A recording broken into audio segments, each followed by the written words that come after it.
이재명 대통령이 대통령실을 청와대로 옮길 때까지 서울 한남동 관저에 머물기로 했습니다. 대통령실은 이 대통령이 청와대 보수를 신속히 마무리해 대통령실을 이전할 때까지 한남동 관저를 사용한다고 전했습니다.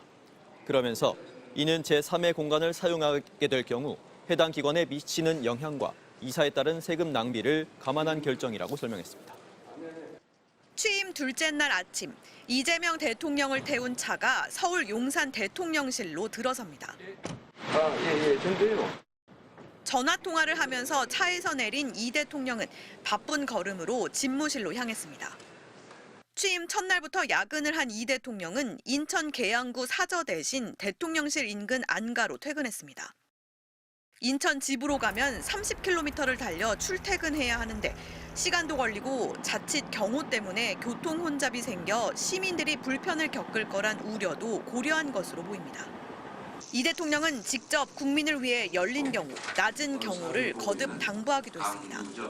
앞으로 대통령 출근한다고 길을 너무 많이 막지 마시면 좋겠습니다. 제가 아침에 출근하는데 너무 불편하고 사실은 안 좋았습니다. 대통령 경호처는 대통령 안전은 확보하면서도 과도한 통제가 없도록 후속 조치에 나섰습니다. 황인관 신임 대통령 경호처장은 국민 불편을 최소화하기 위해 경호를 위한 차량 행렬, 이른바 모터케이드 운용 방식 개선을 지시했습니다.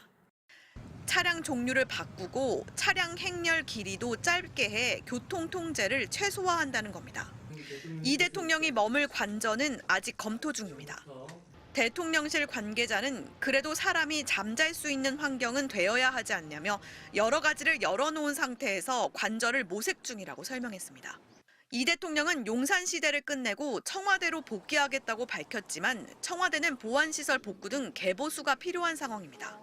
청와대 개보수 기간 동안이라도 머물 거처가 필요한 상황인데 윤석열 전 대통령 체포 당시 내부 구조가 노출된 한남동 관저는 보안상 문제로 사용할 가능성이 낮은 만큼 당분간 제3의 장소인 안가에서 출퇴근할 거란 분석이 유력합니다. MBC 뉴스 공민선입니다.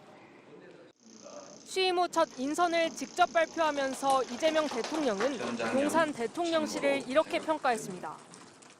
지금 용산 사무실로 왔는데 꼭 무덤 같습니다. 아무도 없어요. 필기도구 제공해줄 직원도 없군요.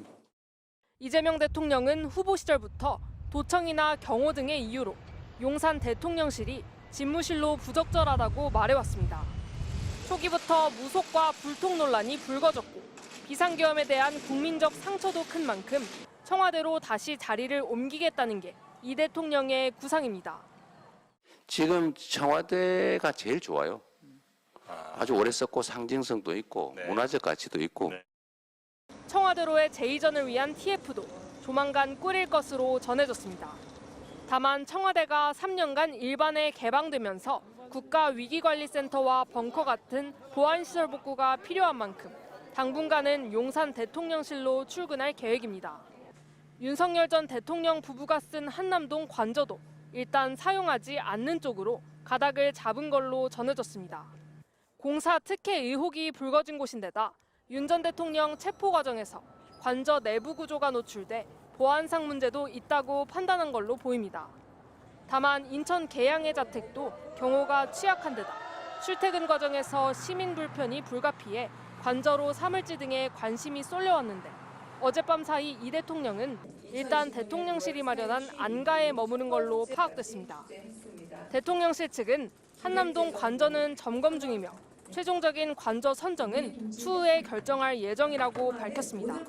MBC 뉴스 이지입니다.